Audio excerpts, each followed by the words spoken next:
بسم اللہ الرحمن الرحیم.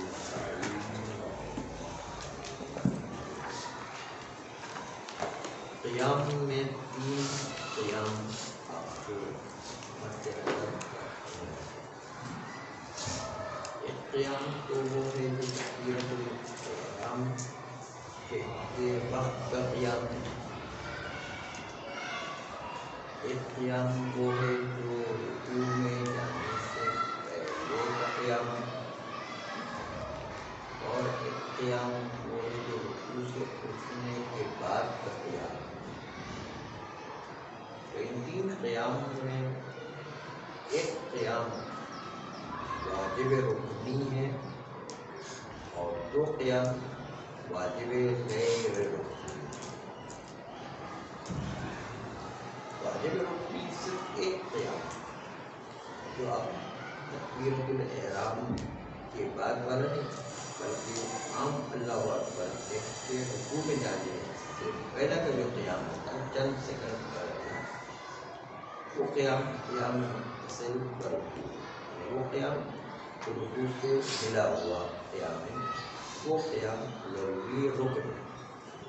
اس کو اس معنی میں سمجھیے کہ ایسا نہیں کہ انسان وہ سورہ پڑھتے جو رکوع میں چلا جائے تو قیام نہیں مانے. سورہ پڑھتے اللہ اکبر کہتے کہ رکوع میں چلا جائے تو نہیں،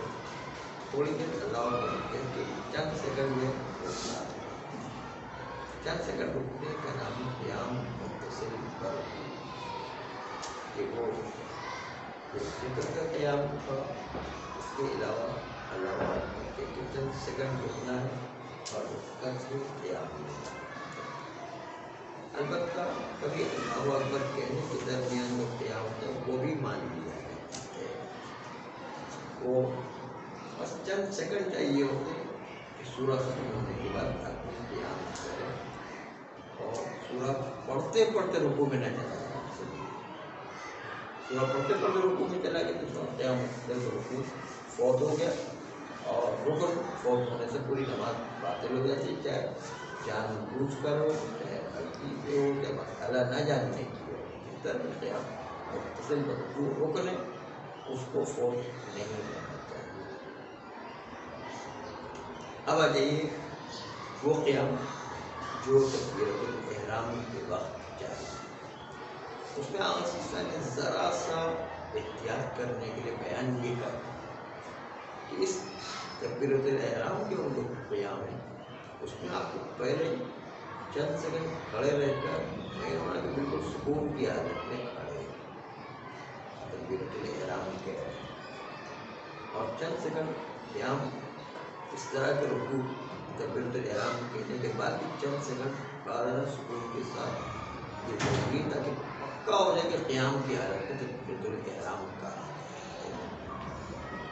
یہ ذرا سی اور احتیاط انہوں نے کیے کہ تکبیرۃ الاحرام کے لیے پکا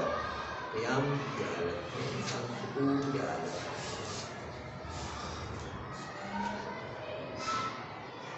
تیسرا قیام جو ہے رکوع کے بعد کا قیام. یہ تکبیرۃ الاحرام والا قیام وہ رکن نہیں. اگر غلطی سے وہ قیام کے بجائے اس کے اندر کوئی اور صورتحال غلطی سے پیش آ جائے، اگر چلنے کی حالت پیش آ جائے، ٹیک لگانے کی حالت پیش آ جائے یا جھکنے کی حالت پیش آ جائے سکون کے ساتھ کھڑا نہیں، تو وہ بھولے سے معاف ہوا.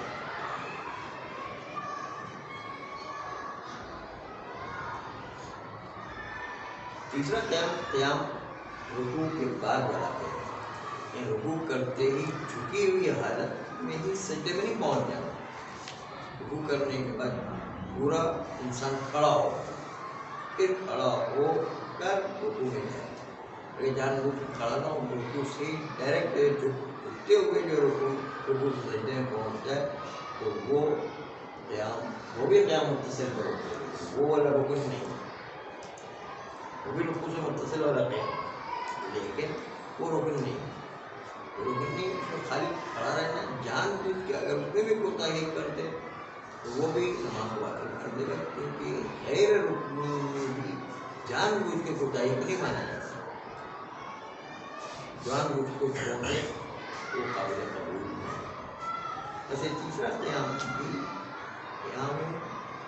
وہ متصل برکوع ہی ہے، لیکن یہ غیر رکنی قیام ہے۔ رکنی اگر صرف پہلے والا پہلے والا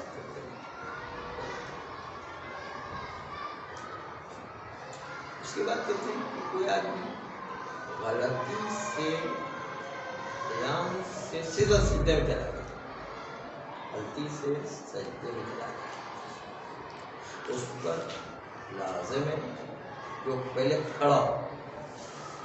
کھڑے ہو کر پھر رکوع میں جائے تاکہ قیام متصل برکوع بھی ملے۔ لیکن اگر وہ سجدے میں گیا اسی جھکے ہوئے حالت میں رکوع میں چلا گیا تو اس کا رکوع میں جانا باطل ہو جائے گا، اس لیے کہ قیام متصل برکوع کھڑے ہونے کے بعد حاصل ہوتا ہے، کھڑا ہوا ہی نہیں، یہ تو سجدے سے ڈائریکٹ جھکے جو رکوع میں چلا گیا، جھکے رکوع میں چلا جائے تو قیام متصل برکوع حاصل ہی نہیں ہوگا۔ جماعت میں بھی یہ حکم ہے؟ ہاں جماعت میں بھی یہی پورا کھڑا رہے گا، پورا کھڑا ہو پھر اس کے بعد رکوع میں جائے گا۔ اگر اس چیز سے کوئی سجدے میں چلا گیا ہے، قیام سے ڈائریکٹ سجدے میں چلا گیا تو پہلے اس کو کھڑا ہونے سے جماعت میں ہو کے پورا رہا تو پہلے کھڑا ہو، کھڑے ہونے کے بعد رکوع میں جانا ہے تاکہ قیام متصل برکوع حاصل ہو سکے۔ لیکن اگر سب کو سجدے میں چلے یا وہ کھڑا ہوا تھا تو امام رکوع میں تھا، تو اس کو احتمال پیدا ہو گیا کہ میرے سیدھا کھڑا ہونے تک امام یعنی سیدھا ہو جائے گا، پھر بھی کھڑا تو پورا ہونا ہوگا، ورنہ قیام متصل برکوع چھوٹ جائے گا، تو کھڑا ہونا پڑے گا۔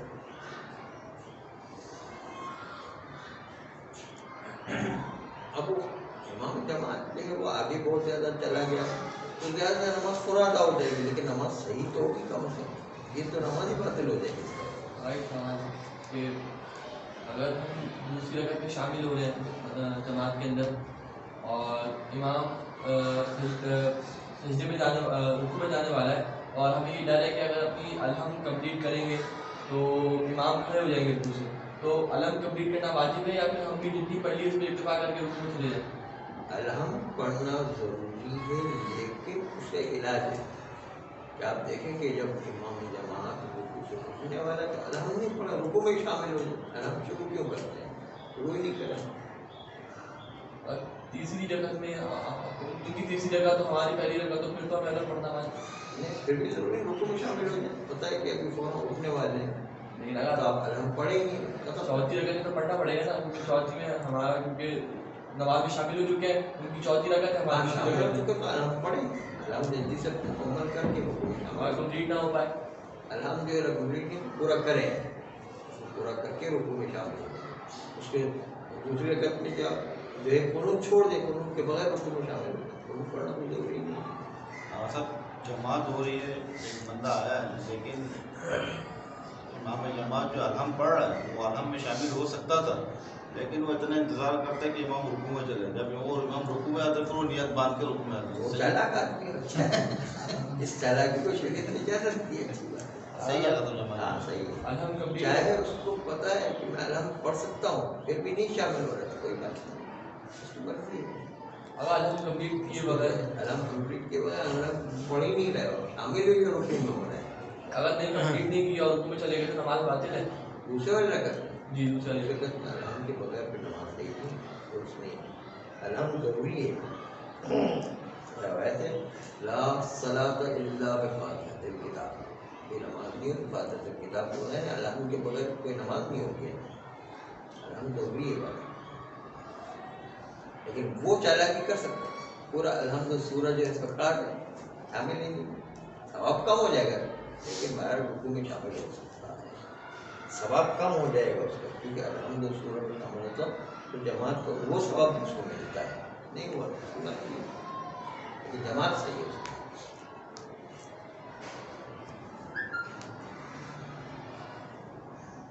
قیام کی حالت میں 4 چیزیں واجب ہیں۔ نمبر 1 کہ وہ چلے نہیں، کھا تو ہے لیکن چلے نہیں۔ نمبر 2 کہ وہ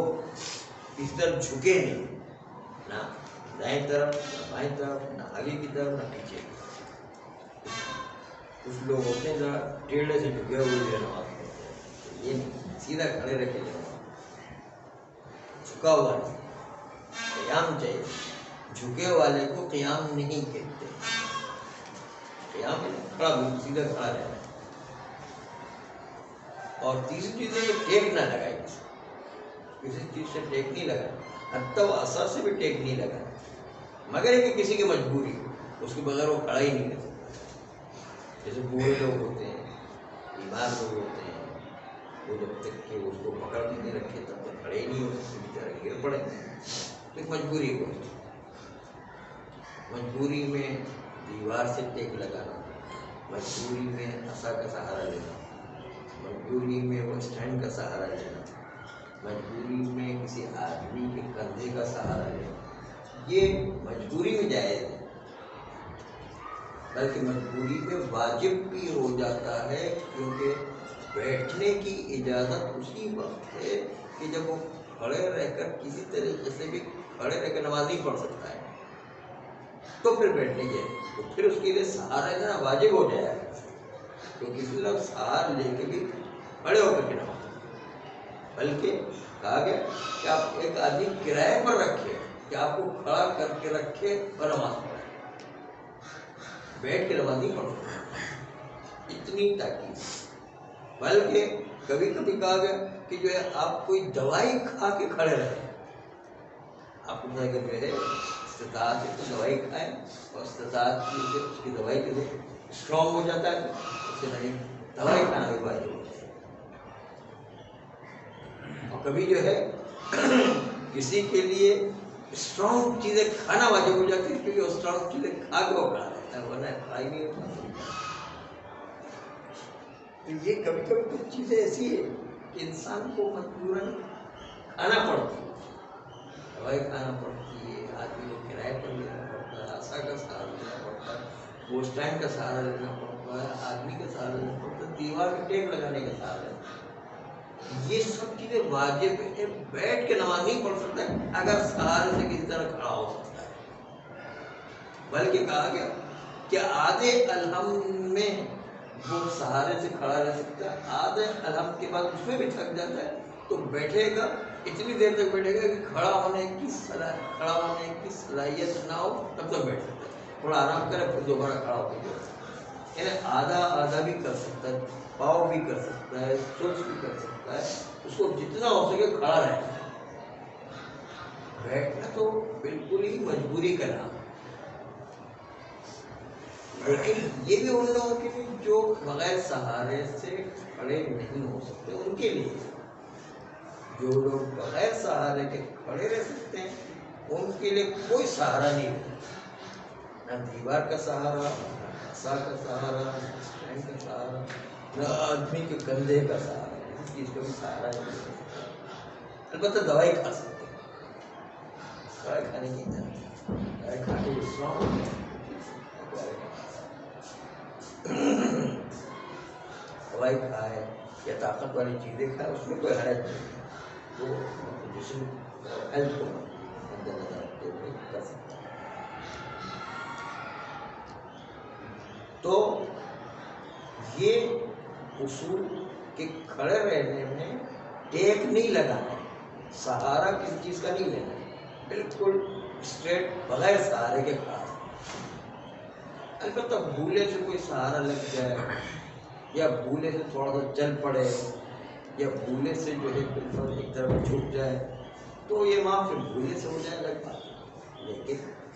اگر بھولے سے نہیں، جان بوجھ کے یہ کام انجام نہیں دے سکتا ہے، جان بوجھ کے ٹیک لگانا، جان بوجھ کے چلنا، جان بوجھ کے جھکنا، یہ نماز کو باطل قرار دے دیا، نماز کو باطل قرار دیا۔ چنانچہ اس سلسلے میں یہ کہ مجبوری میں ٹیک لگا سکتا ہے، اور احتیاط واجب کی بنیاد پر اپنے جسم کو تکبیرۃ الاحرام کے طور حرکت سے بھی بچانا ہے۔ وہ حرکت سے تکبیرۃ الاحرام کے بعد بھی بچانا ہے۔ حرکت سکون کی حالت میں بالکل کھڑا رہنا، لیکن سمجھا یہ نہیں کہ سانس پینا، سانس کو بند نہیں کیا ہے، خالی سینے اور پیٹ پہ حرکتیں نہ ہوں، یوں یوں کر کے جو ہے آگے پیچھے نہ کریں، یا آگے پیچھے یوں یوں کرتا وہ نہیں کریں۔ تو یہ حرکت اس سے بھی احتیاط واجب کی پر اطمینان کی کیفیت ختم ہو جاتی اور طمانینہ کی کیفیت ضروری نماز میں قیام کی حالت ہے۔ تکبیرۃ الاحرام میں بھی اور تکبیرۃ الاحرام کے بعد الحمد سورہ پڑھتے ہیں، اس کو بھی بالکل سکون کی حالت میں نماز پڑھنا، ہلنے کی حالت میں نماز نہیں پڑھنا، حرکت نہیں ہونا چاہیے، نہ آگے پیچھے نہ دائیں نہ بائیں، کہیں بھی حرکت نہیں پڑھنی، مکمل سکون کے ساتھ انسان کو نماز پڑھنا ہے۔ چنانچہ وہ معیار حرکت کا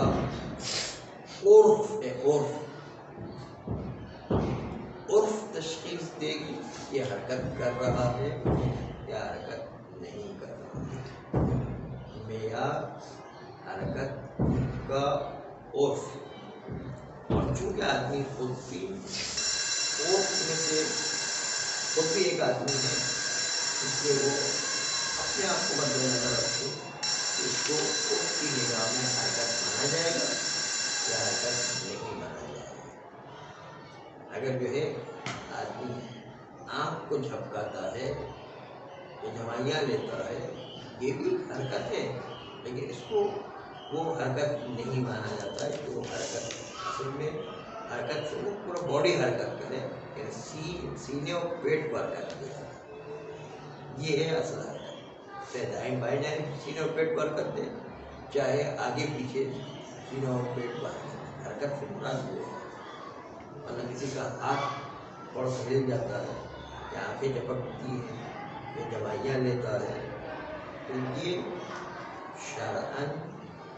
حرکت نہیں کی جاتی ہے،